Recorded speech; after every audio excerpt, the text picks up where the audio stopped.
Trump నెతన్యాహుల మధ్య దూరం పెరుగుతుందా? వారిద్దరి మధ్య ఎందుకు వివాదం మొదలైంది? నెతన్యాహు దూకుడు ట్రంప్ కు నచ్చడం లేదా? నెతన్యాహుపై ట్రంప్ దాడుల విషయంలో సీరియస్ అయ్యారా? మీరు తప్పు చేస్తున్నారంటూ ట్రంప్ ను నెతన్యాహు హెచ్చరించారా? ఇద్దరి మధ్య గంట పాటు హాట్ గా టెలిఫోనింగ్ జరిగిందా? ట్రంప్ ఇరాన్ పై సరైన విధానాన్ని అనుసరించడం లేదా? ఇరాన్ తో చర్చలు ట్రంప్ కు ఇష్టం లేదా? ఇజ్రాయెల్ కు ఇరాన్ పై కోపం చలారడం లేదా అన్న టాక్ అయితే ఇప్పుడు ప్రపంచ వ్యాప్తంగా జోరుగా వినిపిస్తోంది. ఇరాన్ పై యుద్ధం పునరుద్ధరణ విషయంలో అమెరికా ఇజ్రాయెల్ చెరోధారలో పయనిస్తున్నాయా అంటే తాజా పరిస్థితులు చూస్తుంటే గనుక అవుననే అనిపిస్తోంది. అమెరికా ఇరాన్ తో చర్చలకు మొగ్గు చూపుతూ ఉండగా ఇజ్రాయెల్ మాత్రం దాడుల పునరుద్ధరణ కోరుతుందన్న టాక్ వినిపిస్తోంది. అమెరికా విధానంపై ఇజ్రాయెల్ తీవ్ర అసంతృప్తితో ఉన్నట్లుగా తెలుస్తోంది. అమెరికా అధ్యక్షుడు డొనాల్డ్ ట్రంప్ ఇజ్రాయెల్ ప్రధాని నెతన్యాహు మధ్య ఫోన్ లో వాగ్యుద్ధం జరిగినట్లుగా జోరుగా వినిపిస్తున్నాయి వార్తలైతే. మీరు తప్పు చేస్తున్నారంటూ నెతన్యాహు ట్రంప్ ను హెచ్చరించినట్లుగా అంతర్జాతీయ మీడియాలో స్టోరీలు కూడా వస్తున్నాయి. అయితే చర్చలకు ఒక అవకాశం ఇద్దామని, అవి విఫలమైతే గనక తిరిగి దాడులను పునరుద్ధరించడం మన చేతుల్లోని పని అంటూ కూడా ట్రంప్ అన్నట్లుగా తెలుస్తోంది. అయితే చర్చలో మధ్యవర్తులుగా వ్యవహరిస్తున్నటువంటి పాకిస్తాన్ కావచ్చు, ఖతార్లు యుద్ధానికి చర్మగీతం పాడేందుకు ఉద్దేశించిన ఒక ఉమ్మడి లేఖను కూడా సిద్ధం చేసినట్లుగా తెలుస్తోంది. ఇదే విషయాన్ని ట్రంప్ ఇజ్రాయెల్ ప్రధానికి చెప్పినట్లుగా కూడా అంతర్జాతీయ మీడియాలో స్టోరీలు కూడా వస్తున్నాయి. అయితే ఇజ్రాయెల్ తో తమకు ఎలాంటి విభేదాలు లేవన్నట్లుగా ట్రంప్ ప్రవర్తిస్తున్నట్లు ప్రచారం కూడా జరుగుతోంది. అయితే మొదటి నుంచి మనం చూస్తే ఇరాన్ తో చర్చలు జరపడం ఇజ్రాయెల్ కి ఏమాత్రం ఇష్టం లేకపోవడం మనం ఇప్పుడు చూడొచ్చు. ఇప్పుడు అది కొత్త వివాదానికి కూడా దారితీస్తుందన్న టాక్ వినిపిస్తోంది. శాంతి చర్చలు జరిగాయి పాకిస్తాన్ ఇస్లామాబాద్ లో. అప్పుడు కూడా ఇజ్రాయెల్ తో మాట్లాడడం కానీ జరగలేదు. అప్పుడు కూడా ఈ విషయం బయటకు వచ్చింది. స్టార్టింగ్ ఎక్కడ మళ్ళీ మనం పశ్చిమాసియాల యుద్ధం మొదటి నుంచి చూసుకుంటే కనుక ఇజ్రాయెల్ ఇరాన్ మీద దాడి చేసింది. ఇజ్రాయెల్ కి పరోక్షంగా సపోర్ట్ చేసింది యుఎస్. ఆఫ్టర్ దట్ డైరెక్ట్ గానే యుద్ధంలోకి దిగింది.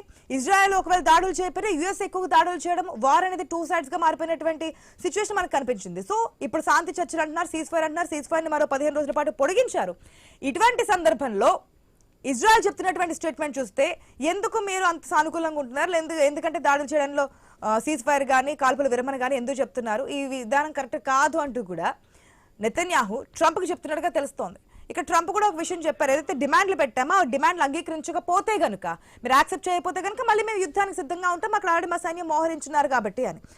ఆ డిమాండ్లను కూడా ఇరాన్ అంగీకరిస్తుందంటే అంగీకరించలేనట్లుగానే ఉన్న డిమాండ్ కూడా అటుపక్క ఇరాన్ కూడా తొడగొడుతూనే ఉంది. మేము యుద్ధానికి సిద్ధమంటూ కూడా ఏ స్థాయిలో కూడా వెనక్కి తగ్గడ ప్రసక్తే కనిపించట్లేదు ఇరాన్ సిచ్యువేషన్లో కూడా. ఏం జరగబోతోంది? ఈ 3 దేశాలు కలిపి అటు ఇజ్రాయెల్, అమెరికా, ఇరాన్ తీసుకున్నటువంటి నిర్ణయాలు, చేస్తున్నటువంటి అటాక్స్ కేవలం ఆ 3 ప్రాంతాలకే కాదండి, 3 దేశాలకే కాదు, మిగిలిన ప్రపంచ దేశాలన్నిటి మీద కూడా ఎఫెక్ట్ పడుతున్నటువంటి సందర్భం మనం చూస్తున్నాం. ఇది ఎంతవరకు వెళ్తుంది, దీనివల్ల ఏ విధంగా నష్టం జరగబోతుందనే దాని గురించి కూడా మాట్లాడదాం. మనతో పాటు డిబేట్లో పార్టిసిపేట్ చేస్తున్నారు డాక్టర్ శ్యామ్ ప్రసాద్ గారు, సీనియర్ జర్నలిస్ట్, భరత్ రెడ్డి గారు, సీనియర్ జర్నలిస్ట్. నమస్తే అండి, good afternoon, welcome to the show. ఫస్ట్గా శ్యామ్ ప్రసాద్ గారు, ఫస్ట్ నుంచి చూస్తున్నాం అసలు ఇన్ని రోజులు నడుస్తుందా యుద్ధం అంటే? ట్రంప్ అప్పుడే చెప్పారు 2-3 వారాల్లో క్లోజ్ అవుతుంది అని, కానీ అది కాస్త నెల అయింది. ఇంకో 15 రోజుల్లో క్లోజ్ అయిపోతుంది అన్నారు. సీజ్ ఫైర్ గురించి మాట్లాడుతున్నప్పుడు కూడా ఆయన కొన్ని కామెంట్స్ చెప్పారు. ఎందుకు ఆడి లాస్ట్ ఎండ్కి వచ్చేసింది, ఇప్పుడు మళ్ళీ శత్రువులతో కూర్చొని మాట్లాడడం అవసరమే లేదు కదా అన్నారు. అప్పటి నుంచి చూసుకుంటే ఇప్పటి వరకు కూడా నడుస్తూనే ఉంది. ఇప్పుడు సీజ్ ఫైర్ అయితే అమల్లో ఉంది. నిన్న ఈ ఫోన్ కాల్ అనేది, లేదంటే నెతన్యాహు ట్రంప్తో మాట్లాడారు, ఇది మీరు చేస్తున్న విధానం కరెక్ట్ కాదు, ఎందుకు కాల్పుల విరమణకు అంగీకరించడము, అంత కూల్గా ఎందుకు ఉండడం అనేది చెప్పినట్టు తెలుస్తోంది నేషనల్ మీడియా వచ్చినటువంటి వార్తల ప్రకారం చూస్తే కనుక. ఇది మళ్ళీ ఏ స్థాయికి వెళ్ళే ఛాన్స్ ఉందనుకోవచ్చు? అందరికీ నమస్కారం అమ్మా, వీక్షకులకి, ఐవి న్యూస్ వీక్షకులు కూడా. యాక్చువల్గా యుద్ధం జస్ట్ 2 months కూడా జరగల. శాంతం February 28 స్టార్ట్ అయింది. కాకపోతే ఏంటంటే ఇప్పుడు వీళ్ళ ఫోన్ టాక్స్ అనేది ఒక సెన్సేషన్, వాళ్ళిద్దరిలో తేడాలు వచ్చినాయి అనేది ఒక సెన్సేషనల్ న్యూస్గా ప్రపంచం అంతా తిరుగుతుంది. యాక్చువల్గా ట్రంప్ను కాదని ఇస్రాయెల్ ఏం చేయలేదు. ఎందుకంటే ఇస్రాయెల్కి ఇరాన్ మీద నమ్మకం లేదు. ట్రంప్ ఏమో నెగోషియేషన్స్ చేస్తే ఏదైనా దారికి వస్తారేమో. వీళ్ళేమో ఎంత నెగోషియేషన్ చేసినా వీళ్ళు ఏమంటారు, యురేనియం మీకు ఎక్కువ ఉంది, ఓవర్ ఉంది, more than 60% ఉంది, దాన్ని ఇన్స్పెక్షన్కి అలౌ చేయమంటారు. వీళ్ళేంటి, ఇరాన్ వాళ్ళు ఇన్స్పెక్షన్స్కి అలౌ చేయట్లేదు. అది వాళ్ళు ఏంటంటే మా పవర్ కోసం వాడుతున్నాం, లేకపోతే మా మెడికల్ ఫెసిలిటీ కోసం వాడుతున్నాం, లేకపోతే మాకు రీసెర్చ్ కోసం వాడుతున్నాం, సైంటిఫిక్గా వాడుతున్నాం, కానీ మాకు ఆ ఇంటెన్షన్ లేదు, న్యూక్లియర్ వెపన్ చేసే ఇంటెన్షన్ మాకు లేదు అని ఇరాన్ అంటుంది అనమాట. అది ఇస్రాయెల్ వాడు నమ్మట్లా. కానీ ఇప్పుడు దేశంలోనేమో విపరీతమైన ప్రపంచం అంతా అల్లకల్లోలంగా ఉంది. ఈ దేశంలోనేమో అన్రెస్ట్ ఉంది, ఇరాన్లో అన్రెస్ట్ ఉంది, ఇస్రాయెల్ అన్రెస్ట్ ఉంది. ప్రజలందరూ ఎదురు తిరిగే స్టేజ్ కూడా వచ్చేసింది అనమాట. యుద్ధము ఎదురు తిరుగుతున్నారు కూడా. అవును, ఎందుకంటే ఇది వాళ్ళ కంట్రీస్ ఒక్కదానికే కాదు, ప్రపంచం అంతకీ ఎఫెక్ట్ అవుతుంది. ఇప్పుడు మన భారతదేశంలో చూసాము, మొన్న 3 రూపీస్, తర్వాత నెక్స్ట్ డేనే 1 రూపీ ఆయిల్స్ పెంచుకుంటా వెళ్ళిపోతున్నారు. ఇది కూడా చాలా తక్కువ పెంచడమే యాక్చువల్గా సిచ్యువేషన్ బట్టి చూస్తే. ఇంకా స్టిల్ ఒక 10-15 డేస్లో ఇంకో 10 రూపీస్ పెంచుతారు అని పబ్లిక్ కూడా రెడీ అయిపోయారు అనమాట. ఈవెన్ దెన్ మనం వీఆర్ సేఫ్, ఎందుకంటే మనం we are totally not dependent on 1 country or 2 countries. We have several sources. మేజర్గా ఇరాన్ వాళ్ళు ఏంటంటే వాళ్ళ ధైర్యం ఏంటంటే మా హార్ముజ్ జలసంధి వాళ్ళ కంట్రోల్లో ఉంది, లేకపోతే ఎకానమీ అంతా దెబ్బతింటది. అందుకని దానికి ఎట్లా కొంత మిగతా ప్రపంచ దేశాలన్నీ ట్రంప్తో మాట్లాడి కన్విన్స్ అవుతాయి అనే ఉద్దేశం ఉంది. కానీ మన భారతదేశం మాత్రం మనం we are neutral, we are not supporting either Israel or Iran. ఎందుకంటే మనకు both we are maintaining good relations. At the same time Russia and China are supporting Iran. Other countries, that is a different story. But we have sufficient crude from Russia or other countries. మేజర్గా ఇక్కడ UA నుంచి కానీ, Saudi Arabia నుంచి కానీ, Iraq నుంచి కానీ అది black అయింది. అది ఒక్కటే మేజర్ హడ్డిల్. ప్రపంచం అంతా కన్సర్న్ ఉంది అది. ఈ సమయంలో ఇస్రాయిల్ వాళ్ళకి ఎందుకు ట్రంప్ లాంటి వ్యక్తే నెగోషియేషన్ చేద్దాము, స్లోగా వెళ్దాము అనుకుంటే ట్రంప్కి ఎంత బ్యాడ్ వచ్చింది ఈ ప్రపంచం అంతా. పాపం ఇప్పుడు ఈ సీజ్ ఫైర్లో పాపం నేనే సీజ్ ఫైర్ అనౌన్స్ చేశాడు. అనౌన్స్ చేసిన తర్వాత కొంచెం ట్రంప్ మీద కొంచెం నమ్మకం వచ్చింది. కానీ సీజ్ ఫైర్ అనేది కంటిన్యూస్గా అవలా, కంటిన్యూస్గా జరుగుతూనే ఉన్నాయి అటాక్స్, ఇంతవరకు ఆగలా. Ceasefire is a fragile. ఇప్పుడు ట్రంప్ నేచర్ని మనం ఎప్రిషియేట్ చేయాలి ఇక్కడ. ఎందుకంటే చూద్దాం, వెయిట్ చేద్దాం, నెగోషియేట్ చేద్దాం అని అంటున్నాడు అనమాట. కారణం ఏమనుకోవచ్చు, ఇప్పటి వరకు వచ్చినటువంటి నెగిటివిటీని బట్ట, లేదంటే కనుక సెనేట్ లో పర్మిషన్ గురించి నెగిటివిటీని బట్టి, ప్రజల్లో వస్తున్నటువంటి వ్యతిరేకతను బట్ట, ప్రజల్లో వచ్చే వ్యతిరేకత, even in US people are against. అందుకనే ఎందుకంటే చూస్తున్నాడు, ఎందుకంటే టోటల్ గా బ్యాడ్ నేమ్ తెచ్చుకోదలుచుకోవాలి. అది నెగోషియేషన్ చేద్దాము, నెగోషియేషన్స్ కనుక సక్సెస్ అవ్వకపోతే అప్పుడు చూద్దాము, ఎందుకంత తొందరపడుతుంది. వీళ్ళేం ప్రెషర్ చేస్తున్నారు. Israel prime minister is pressurising అనమాట. ఆ ప్రెషరైజ్ చేసే అంత కెపాసిటీ కూడా లేదు, ట్రంప్ని డిక్టేట్ చేసే అంత శక్తి వాళ్ళకి లేదు. Without US they cannot continue the war also. With the total support of US only Israel is doing war. This war is totally spoiling the economy of our world.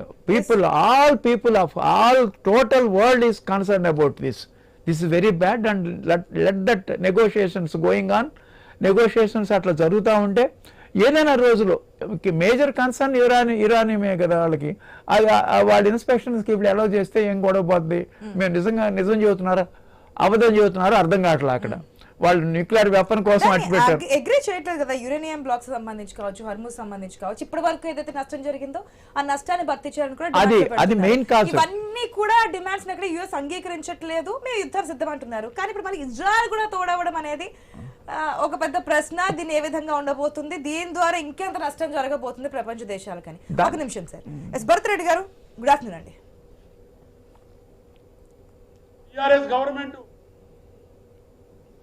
Yes Bharat Reddy గారు, మనం చూసాము, గతంలో మాట్లాడుకున్నాము, ఏదైతే మన సెనేట్ లో permission గురించి దీని గురించి చర్చించాము. బట్ ఇప్పుడు మనకు కామెంట్ చేస్తే ఏదైతే యుద్ధం స్టార్ట్ అయినటువంటి పరిస్థితులు ఇజ్రాయెల్ కి ఇరాన్ కి స్టార్ట్ అయిన తర్వాత యుఎస్ అనేది మధ్యలో ఎంటర్ అయింది, అది కూడా పరోక్షంగా. తర్వాత డైరెక్ట్ గానే అటాక్ అయింది. ఇప్పుడు వార్ కాస్త ఇరాన్ యుఎస్ కింద మారిపోయింది. కానీ ఇప్పుడు మళ్ళీ ఇజ్రాయెల్ కూడా తోడవుతోంది. ఏదో సీజ్ ఫైర్ అది వద్దు, మాటలు వద్దు, లేదు యుద్ధంతోనే మనం సమాధానం చెప్దామని చెప్పి ఏ విధంగా ఉండబోతుంది అనుకోవచ్చు? ట్రంప్ వెనక్కి తగ్గడానికి సిచ్యువేషన్ అటువంటి ఈ పరిస్థితులు, అంటే సీజ్ ఫైర్ కానీ డిమాండ్లు కానీ ముందు పెడుతూ, ఎప్పుడు మేము ఆపేస్తామని ఎక్కడ చెప్పట్లేదు, ఇప్పటికే సైన్యాన్ని అక్కడే మోహరించామని చెప్తున్నారు, అవసరమైతే దాడులు చేస్తామని చెప్తున్నారు. కానీ ఇప్పుడు ఇజ్రాయెల్ ఇట్లా మాట్లాడడము, లేదంటే కనుక మేము ఇంకా దూకుడుగా వెళ్ళాలి, ఇది కరెక్ట్ పద్ధతి కాదు అని చెప్తున్నారు. ఒకవేళ ట్రంప్ అంగీకరించకపోతే ఇజ్రాయెల్ ముందుకెళ్ళే సిచ్యువేషన్ ఉంటుందా? ఒకవేళ ట్రంప్ కూడా దానికి అనుగుణంగానే ముందుకెళ్తే, ఇజ్రాయెల్ నెతన్యాహు చెప్పిన కామెంట్స్ ప్రకారం ముందుకెళ్తే వాట్ నెక్స్ట్ ఏం జరగబోతోంది? మనం ముందు నుంచి చూసుకున్నట్టయితే ఫిబ్రవరిలో యుద్ధం స్టార్ట్ అయింది. ఇజ్రాయెల్ ఇరాక్ల మధ్య యుద్ధం స్టార్ట్ అయింది. దానికి సపోర్ట్ చేస్తూ ముందుగా ఇండైరెక్ట్ సపోర్ట్ చేసిన అమెరికా డైరెక్ట్ గా రంగంలోకి దిగి అది ఒక పూర్తిగా అమెరికా ఇరాన్ యుద్ధంగా మారిపోయింది. మనం చర్చల సందర్భంలో ఎక్కడ కూడా ఇజ్రాయెల్ ఇన్వాల్వ్ చేయలేదు, అమెరికా చేయలేదు, ఇరాన్ చేయలేదు, ఎవరు కూడా చర్చల్లో సీజ్ ఫైర్ సంబంధించి చర్చలు జరిగినప్పుడు పాకిస్తాన్ లో 2 సార్లు చర్చలకు వచ్చినప్పుడు, ఒకసారి చర్చలు జరగలేదు అనుకోండి, ఒకసారి చర్చలకు వచ్చినప్పుడు అసలు ఇజ్రాయెల్ అనే దేశం ఎక్కడ లేదు. అసలు యుద్ధంలో పాల్గొన్న దేశం ఇరాన్ కు, ఈ ఇజ్రాయెల్ కు మొదట్లో యుద్ధం ప్రారంభమైంది వాళ్ళతోటి. కానీ చర్చల్లో ఎక్కడ కూడా పూర్తిగా యుద్ధాన్ని పూర్తిగా తన కంట్రోల్కి అమెరికా తీసుకోవడం జరిగింది. అమెరికా ఇరాన్ యుద్ధంగా మార్చుకోవడం జరిగింది. అమెరికా చేస్తున్నది ఏంటంటే అక్కడ ఆ ఆల్మోస్ట్ కంట్రోల్లోకి తెచ్చుకోవాలి, అలాగే యురేనియం నిక్షేపాలని తీసుకోవాలి అక్కడి నుంచి అనేది ఒక టార్గెట్ తో వెళ్తుంది. ఎక్కడ కూడా ఇజ్రాయెల్ ని కన్సిడర్ చేయట్లేదు. అంటే మనం చూసుకున్నట్లయితే యుద్ధం ఆపినప్పుడు అది అమెరికా నిర్ణయంతో ఆగడం జరిగింది. అది డిమాండ్స్ చేస్తున్నప్పుడు ఆ డిమాండ్స్ ను ఇరాన్ ముందు పెట్టినప్పుడు అమెరికా నుంచే వెళ్తున్నాయి. కానీ నెతన్యాహు ఏమనుకుంటున్నాడు, అసలు ఇజ్రాయెల్ ఏమనుకుంటుంది అనేది ఇప్పటి వరకు ఇక్కడ కూడా మనకు చర్చల్లో కానీ ప్రస్తావన రాలేదు. అసలు ఈ యుద్ధాన్ని ఆపడానికి చర్చలకు అసలు ఇజ్రాయెల్ అంగీకరిస్తుందా, ఇజ్రాయెల్ తన వర్షన్, ఆ ఇజ్రాయెల్ వర్షన్ సంబంధించి అసలు మనం ఎంతసేపు అమెరికా వర్షన్, ఇరాన్ వర్షన్ మాత్రమే చాలా సందర్భంలో మాట్లాడుకుంటున్నాం.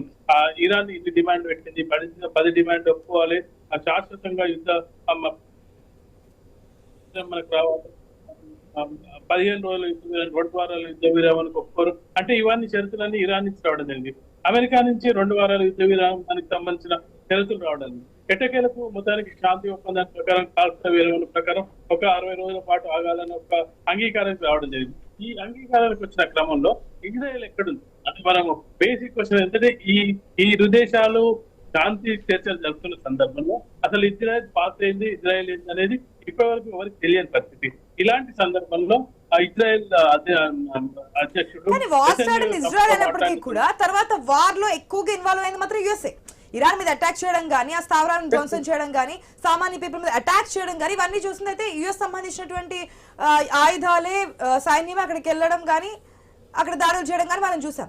ఇప్పుడు ఇజ్రాయెల్ డైరెక్ట్ గా వచ్చి లేదు ఈ సీజ్ ఫైర్ కానీ మాట్లాడడం కానీ శాంతి చర్చలు కూడా వద్దు అని చెప్తోంది.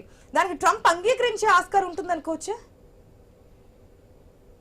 ట్రంప్ కు చూస్తే ముఖ్యంగా ఎప్పుడు ఏం చేస్తారో తెలియని పరిస్థితి. ట్రంప్ కు మనం మొదటి నుంచి చూసుకున్నట్టే అతనికి ఎవరు శాశ్వతంగా మిత్ర దేశాలు, శాశ్వత శత్రు దేశాలు అనేది గుర్తించలేని స్థితిలో ట్రంప్ ఉన్నాడు. ట్రంప్ ఎప్పుడే విధమైన నిర్ణయం తీసుకుంటాడో తెలియని పరిస్థితి. ట్రంప్ ఒకవేళ నెతన్యాహు కోసం, ఇజ్రాయెల్ కోసం యుద్ధంలోకి దిగిన అమెరికా ఒకవేళ ఇజ్రాయెల్ రివర్స్ అయిపోయి మేము యుద్ధం చేసుకుంటాం, మీరు పక్కకు తప్పుకోండి అంటే తప్పుకునే అవకాశం ఉందా? అది కూడా ఒక ప్రశ్న ఇక్కడ కనిపిస్తుంది. ఇక్కడ యుద్ధం ఇరాన్ ఇజ్రాయెల్ మధ్య యుద్ధం మీకు సంబంధం లేదని కనుక ఒకవేళ ఇజ్రాయెల్ చెప్పినట్టయితే ఆ విధంగా ట్రంప్ అంగీకరిస్తాడా? అసలు శాంతి చర్చలు ఎవరు జరపాలి, ఎవరి ద్వారా ముందుకెళ్ళాలి అంటే ఇవన్నీ ప్రశ్నలు కనిపిస్తున్నాయి.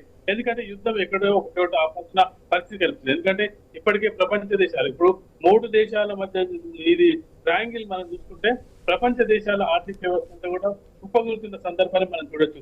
దాదాపు $100 వరకు దాటిన ఇది $140 దాటే అవకాశం ఉంది. మనం గతంలో చూసుకున్నట్టయితే రష్యా ఉక్రెయిన్ యుద్ధం కూడా చాలా కాలం నడుస్తుంది, కానీ అది ప్రపంచ దేశాల మీద పెద్ద ప్రభావం పడలేదు. కానీ ఇప్పుడు ఈ ఇరాన్ యుద్ధ ప్రభావం మాత్రం దాదాపు ప్రపంచ ఆర్థిక వ్యవస్థను చిన్నభిన్నం చేస్తున్న సందర్భంలో, ప్రపంచ దేశాలు కూడా అతలాకుతలమవుతున్న సందర్భంలో ఇప్పుడు అందరూ కూడా అమెరికాను, ముఖ్యంగా ట్రంప్, అమెరికా కంటే ట్రంప్ ను ఒక విలన్ గా చూసే ప్రయత్నం కనిపిస్తుంది మనకు.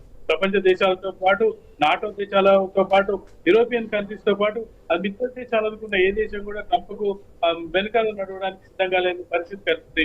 మరోవైపు ఇరాన్ కు కొన్ని సందర్భాల్లో డైరెక్ట్ గా, కొన్ని సందర్భాల్లో ఇండైరెక్ట్ గా రష్యా సపోర్ట్ చేస్తుంది, చైనా సపోర్ట్ ఇస్తుంది.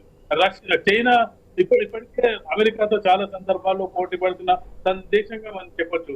ఆర్థిక శక్తి పరంగా, ఏ విధంగా చూసినా అమెరికాకు పోటీ పరంగా చైనా చూడొచ్చు.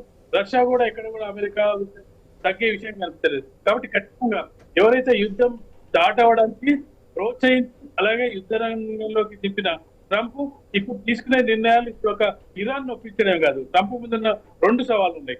ఇజ్రాయెల్ నొప్పించాలి, ఇరాన్ నొప్పించాలి. గతంలో ఒక ఇరాన్ నొప్పిస్తే సరిపోయేది, శాంతి చర్చలకు సంబంధించి ఇరాన్ నొప్పిస్తే సరిపోయేది. ఇప్పుడు ఆ పరిస్థితి దాటి ఇజ్రాయెల్ ని కూడా ఒప్పించాల్సిన పరిస్థితి. ఇజ్రాయెల్ ఏమంటుంది, యుద్ధం కంటిన్యూ చేయాల్సి అవుతుంది, ఇంతకాలం మిమ్మల్ని నమ్ముకుంటే మీరేదో వారం 10 రోజులు 15 రోజుల్లో ఇరాన్ దానికి తెస్తారని చెప్తే దాదాపు 60 రోజులు యుద్ధం చేసిన తర్వాత కూడా ఏం సాధించలేకపోయారు. మళ్ళీ ఇప్పుడు శాంతి చర్చలు తీసుకున్నారు. శాంతి చర్చల ద్వారా మళ్ళీ ఇరాన్ మళ్ళీ పుంజుకునే అవకాశాన్ని మీరే కల్పించారని చెప్పి ఇజ్రాయెల్ డైరెక్ట్ గా అమెరికా అధ్యక్షుడు ట్రంప్ మీద ఆరోపణలు చేస్తుంది. అంటే ఒక అపనమ్మకం, అంటే ఇజ్రాయెల్ కు నెతన్యాహుకు ఒక అనుమానం అయితే మొదలైంది. ఈ అమెరికాను నమ్ముకొని మన యుద్ధంలో అనేది ఒక అయితే అనుమానం అయితే మొదలైనట్టుగా మనకు కనిపిస్తుంది. శ్యాంప్రసాద్ గారు, శాంతి చర్చలు జరిగాయి ఇస్లామాబాద్ వేదికగా 1-2 సార్లు చేద్దాం అనుకున్నా. అప్పుడు కూడా యుఎస్ సంబంధించి, ఇరాన్ సంబంధించి. అప్పుడైనా ఇజ్రాయెల్ మాట్లాడారుగా, లేదు మమ్మల్ని దీంట్లో ఎందుకు ఇన్వాల్వ్ చేయట్లేదు, ఏదో చిన్నగా వచ్చింది తప్పించి దాన్ని ఇప్పుడైతే ఫోర్స్ఫుల్ గా మాట్లాడుతున్నారు, మీరు ఎందుకు మాతో శాంతి చర్చలు అంటున్నారు, అట్లా కాదు దూకుడుగానే వెళ్ళాలని చెప్పి ఇజ్రాయెల్ నెతన్యాహు ఇప్పుడు ఏదైతే అంటున్నారు. శాంతి చర్చలు అప్పుడే మాట్లాడుంటే ఇప్పటి వరకు రాదు కదా. ఒకవేళ యుఎస్ అనుకుంటే ఆ రోజు నాడే ఫైట్ చేసి దాన్ని కంట్రోల్ తీసుకునే ఆస్కారం ఉంటుంది. అటుపక్క ఇరాన్ కూడా ఇప్పుడున్నటువంటి బలం, అటుపక్క రష్యా సపోర్ట్ చేస్తుంది, చైనా సపోర్ట్ చేస్తుంది, యుఎస్ కి నాటో దేశాలు వ్యతిరేకంగా ఉన్నాయి, సపోర్ట్ చేయట్లేదు. ఇటుపక్క సెనెట్ నుంచి పర్మిషన్ కావాలి, వ్యతిరేకత పూర్తిగా వస్తుంది. ప్రపంచ దేశాలు ఎవ్వరూ కూడా ఈ యుద్ధాన్ని కొనసాగించడానికి ముందుకు రానటువంటి సిచ్యువేషన్స్ కనిపిస్తున్నాయి. మరి అటువంటి శాంతి చర్చలు జరుగుతూ ఉన్నప్పుడు ఇజ్రాయెల్ ఎందుకు మాట్లాడలేదు? ఇప్పుడు డైరెక్ట్ గా వచ్చి ఇప్పుడు లేదు దూకుడుగా వెళ్ళాలి, కంప్లీట్ చేయాలి అన్న మాటలు మనకి ట్రంప్ గురించి ముందు నుంచి తెలిసిందే, ఎప్పుడే మాట్లాడతారో, ఏ విధంగా టర్మ్స్ తీసుకుంటారనేది. ఒకవేళ ఈ విధంగా డిమాండ్ కింద ముందు పెడితే ట్రంప్ యాక్సెప్ట్ చేసే అవకాశం ఉంటుంది అనుకోవచ్చా? లేదమ్మా, ఇది sudden development, sudden, nobody expected this. అంటే ఇది కూడా వాళ్ళిద్దరి మధ్య వచ్చిన చర్చలు ఇట్లా న్యూస్ వచ్చింది, కానీ మీడియాలో అసలు రియల్గా వాడు ఏం మాట్లాడుకున్నారు అనేది బయటికి రాలా. యాక్చువల్గా అది మనం ఊహాజనితం, హైపోథెటికలే. ఇతను డిసాటిస్ఫై అయ్యాడు ఫోన్ టాక్స్ తో అని వచ్చింది నెతన్యాహు. అతను ఫోన్ అయిపోయి 1 hour మాట్లాడినట్టున్నారు. 1 hour తర్వాత ఇతను ఏదో కొంచెం వర్రీగా, ఫ్రస్ట్రేటెడ్ గా ఉన్నట్లుగా అనిపించింది అనమాట. మీరు చెప్పినట్టుగా ఎప్పుడైతే శాంతి చర్చలు జరుగుతున్నాయో అప్పుడే ఆ పాయింట్ రైజ్ చేయాలి. మనకు శాంతి చర్చలు, negotiations, we don't want negotiations, we want to continue the war అని చెప్పాలి.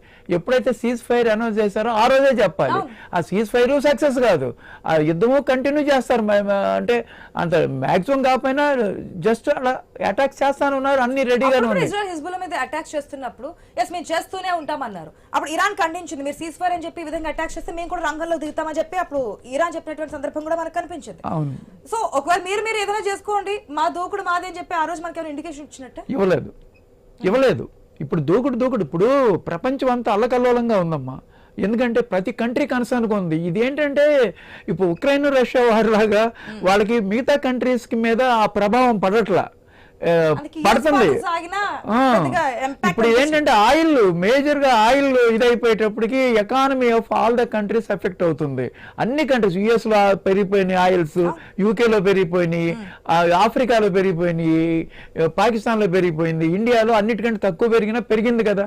వీఆర్ వెరీ మన ఎకానమీ అంతా లాంగ్ టర్మ్ లో ఇన్ఫ్లేషన్ బాగా పెరిగిపోతుంది. Just started. ఇది కనుక యుద్ధం కంటిన్యూ అయిందనుకో అమ్మా, ఇది ప్రపంచం స్తంభించిపోద్ది.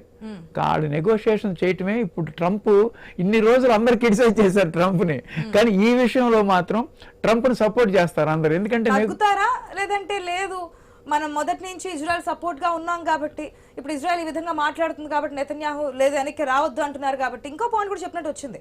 మనం శాంతి చర్చలు పిలుస్తున్నాము, మన డిమాండ్స్ ముందు పెడదాము, ఒకవేళ డిమాండ్స్ అంగీకరించకపోతే కనుక ఎస్ మేము ఈ డిమాండ్స్ అంగీకరించట్లేదు, మళ్ళీ యుద్ధం చేద్దామని చెప్పొచ్చు కదా అన్న పాయింట్ కూడా మనకి ఇక్కడ వినిపిస్తోంది. ఉంది ఆ నెగోషియేషన్స్ లో కొన్ని, ఒకసారి ఇద్దరు నెగోషియేషన్స్కి వచ్చినప్పుడు కొన్ని పాయింట్స్ యాక్సెప్ట్ చేస్తారు, కొన్ని పాయింట్స్ రీజనబుల్ గా దాని నెగోషియేషన్స్ అవ్వాలి. వాళ్ళకి వన్ సైడెడ్ గా మేము చెప్పింది అవ్వాలంటే ఆ నెగోషియేషన్స్ ఫెయిల్ అవుతాయి, అంతే కదా. కాబట్టి ఇప్పుడు ఏంటంటే నెతన్యాహు మాటల్ని బుష్ కాదు, ట్రంప్ లెక్క చేయకపోవచ్చు అనమాట. ఎందుకంటే అతను మంచి కోసం వెళ్తున్నాడు అనేది. ట్రంప్ యాక్సెప్ట్ చేయలేదు అనుకోండి, లేదు ఇది కరెక్ట్ అయిన పద్ధతి కాదు, ప్రెసెంట్ ఈ విధంగా ఉంది, ప్రపంచ దేశాలన్నీ కూడా సఫర్ అవుతూ ఉన్నాయి, ఆర్థిక మాంద్యం కావచ్చు, లేదంటే కనుక మొత్తంగా ఎకానమీ ఈ విధంగా అవుతున్నప్పుడు మనం వెనక్కి తగ్గాలనుకుంటే ఇజ్రాయెల్ ఒకటే ఫైట్ చేయగలదా? చేయలేదు. ఒకవేళ ఫైట్ చేస్తే సిచ్యువేషన్, ఫైట్ చేస్తే ఏమవుతుంది చూసారుగా, మిసైల్స్ మన ఉన్నాయి కదా, దీని పేరేంటి, మన ఫోటోగ్రఫీ తీస్తున్నాం అదేంటి, డ్రోన్స్ తోను మిసైల్స్ చాలు వాళ్ళకి, ఇరాన్ వాళ్ళకి. ఇదేమి పెద్ద, దాని పక్కనే మరి గజా ఉంది కదా, లెబనాన్ ఉంది కదా, మరి వాళ్ళు మళ్ళీ హోస్టేజెస్ వదిలిపెట్టారు కావాలండి ఇదంతా, మళ్ళీ ఆడుకోటి అటాక్ చేస్తే అసలు రెండు తెగల ముస్లిమ్స్, రెండు తెగలకు వారే ఇది వార్ అంటే. అంతేగాని వీళ్ళు కాంప్రమైజ్ అవ్వాలి కానీ చిన్న కంట్రీ కాకపోతే advanced scientifically agriculturally technology wise advanced కాబట్టి వాళ్ళు ఎగోయిస్టిక్గా వెళ్ళకూడదు. యుద్ధం ఎప్పుడు ఎగోయిజం వెళ్ళకూడదు. ఎందుకంటే ప్రపంచంలో మిగతా దేశాలన్నీ దీనికి చాలా కీన్గా ఎవ్రీ సెకండ్ అబ్జర్వ్ చేస్తున్నాయి. ఎందుకంటే దాన్ని అందరినీ కూడా ఆలోచించి చేయాలన్నమాట. ఇది వీళ్ళ తప్పేంటంటే యురేనియం మేము వెపన్స్కి వాడము అని చెప్తున్నారు. వాళ్ళు ఏంటంటే వాడతారేమో అని భయం. కానీ మరి అది వీళ్ళు క్లారిఫై చేయాలి. ఇరాన్ మిగతా కండిషన్స్ వీళ్ళు బాగా డ్యామేజ్ అయిపోయింది, ఈ డ్యామేజ్కి మాకు కాంపెన్సేషన్స్ ఏంటి అవన్నీ different talks. Major concern uranium అక్కడి నుంచి స్టార్ట్ అయింది కదా. ఇప్పుడు కాస్త ఏదైతే హర్ముజ్ క్లోజ్ చేస్తారో హర్ముజ్ విషయంలో కూడా డిమాండ్ పెడుతున్నారు. అవును. అసలు వార్ స్టార్ట్ అయినప్పుడు హర్ముజ్ ఓపెన్ చేసే ఉంది. అవును, అసలు వార్ స్టార్ట్ కాక ముందు హర్ముజ్ ఓపెన్ చేసే ఉంది. నౌకలన్నీ కూడా ఎక్స్పోర్ట్ ఇంపోర్ట్ జరుగుతూనే ఉండేది. ఇప్పుడు వార్ జరిగింది లేదు మీరు హర్ముజ్ అనేది ఓపెన్ చేయాలి, దాని మీద వసూలు చేస్తున్నటువంటి ట్యాక్స్ అనేది చేయకుండా ఉండాలంటే దానికి ఇప్పుడు ఇరాన్ సపోర్ట్ చేయట్లేదు. ఎందుకంటే ఆ విధమైన పరిస్థితులు వచ్చాయి కాబట్టి దాంట్లో ఒక మార్గం కనిపించింది, దాన్ని మేము ముందుకెళ్తామంటుంది ఇరాన్. ఎస్ భరత్ రెడ్డి గారు, వాట్ నెక్స్ట్ ఏం జరగబోతుంది అనుకోవచ్చు? 2 పాయింట్స్. ఒకటి, ఇజ్రాయెల్ చెప్పిన విధంగా ట్రంప్ కలిసి వెళ్తే కనుక ఒక రకంగా ఉంటుంది. లేదు, ఏదైతే ట్రంప్ తీసుకున్న నిర్ణయానికి నేను ముందుకే వెళ్తాను తప్ప సీజ్ ఫైర్ లేదంటే కాల్పుల విరమణ ప్రకారం వెళ్తాము, మీరు చెప్పిన విధంగా దూకుడుగా వెళ్ళడం కుదరదు అనుకుంటే ఏ విధంగా ఉంటుంది? ఖచ్చితంగా అంటే యుద్ధం ఆపడం అనేది ట్రంప్ చేతుల్లోనే ఉందని చెప్పొచ్చు. ఎందుకంటే యుద్ధాన్ని స్టార్ట్ చేసింది, ఎంకరేజ్ చేసింది, ఇజ్రాయెల్ సపోర్ట్ చేసి మీరు ఉండండి మేము వెనకాల ఉండని చెప్పింది ట్రంప్, అమెరికా అధ్యక్షుడు. కాబట్టి యుద్ధాన్ని ఆపాల్సిన బాధ్యత కూడా, ఎందుకంటే ప్రపంచం అల్లకల్లోలమవుతున్న పరిస్థితులు, ఆర్థిక వ్యవస్థ మిగతా దేశాల్లో కాదు అమెరికాలో కూడా అల్లకల్లోలంగా కనిపిస్తుంది. అక్కడ కూడా కోర్టులు అంగీకరించట్లేదు, సెనేట్ ఆమోదం తెలపట్లేదు, మళ్ళీ యుద్ధానికి వెళ్ళడానికి సెనేట్ ఆమోదం తెలపట్లేదు. ఇప్పుడు ఇజ్రాయెల్ కంటే కూడా ట్రంప్ ఎక్కువ దీన్ని ఎదుర్కొంటున్నాడు. అంటే దేశంలో బయట దేశాలతో పాటు సొంత దేశంలో కూడా ఎక్కువ వ్యతిరేకతను ఎదుర్కొంటున్న సందర్భంలో ట్రంప్ యుద్ధాన్ని ఆపించే ప్రయత్నం చేయాలి. కానీ ఎట్లా ఆపాలి, ఏ విధంగా ఆపాలి అంటే మేము ఓడిపోయినట్టుగా కాకుండా గెలిచినట్టుగా, అంటే గౌరవప్రదంగా యుద్ధం నుంచి తప్పాలంటే ఏ విధంగా ఏదో ఒక మార్గం కావాలంటే ఏదో ఒక గెలుపు. సో ఇప్పుడు ఒకవేళ యుఎస్ సపోర్ట్ లేకుండా ఇజ్రాయెల్ డైరెక్ట్ గా యాక్షన్ లోకి దిగినా సరే ఇరాన్ చేతుల్లో కుప్పకూరడం తప్పించి జరిగే పరిస్థితులు ఏమీ లేవు. సో తప్పనిసరిగా ఇరాన్ కి యుఎస్ సపోర్ట్ ఉంటేనే వారి మీద కొనసాగించగలదు తప్ప. కుప్పగోలిపోవచ్చు కానీ అది కొన్ని రోజులు కంటిన్యూ అవుతుంది. వారిలో ఎవరు ఇన్వాల్వ్ అవ్వరు, రష్యా కానీ చైనా కానీ సపోర్ట్ చేయదు. చూద్దాం మరి మాటల తర్వాత ట్రంప్ డెసిషన్ ఏ విధంగా ఉండబోతుంది. ఒకవేళ లెబ్నాన్ చెప్పిన ఏదైతే నెతన్యాహు చెప్పిన విధంగా ముందుకెళ్తారా, లేదంటే నెతన్యాహునే కాస్త కంట్రోల్ చేసి ఇప్పుడు ఉన్నటువంటి సిచ్యువేషన్ ఏ విధంగా నచ్చచెప్పే ప్రయత్నం జరుగుతుందా? సపోర్ట్ చేయకపోతే నెతన్యాహు ఏ విధంగా ముందుకెళ్ళబోతున్నారు, ఇప్పుడు ఇరాన్ కౌంటర్స్ ఏ విధంగా ఉన్నది రాబోయే రోజుల్లో మనకు తెలిసే అవకాశం ఉంది. కాబట్టి వెయిట్ చేద్దామండి. Thank you so much Shyam Prasad గారు, భరత్ రెడ్డి గారు. ఇది వాళ్ళ క్వశ్చన్ ఎవరు. Keep watching I news. మీతోనే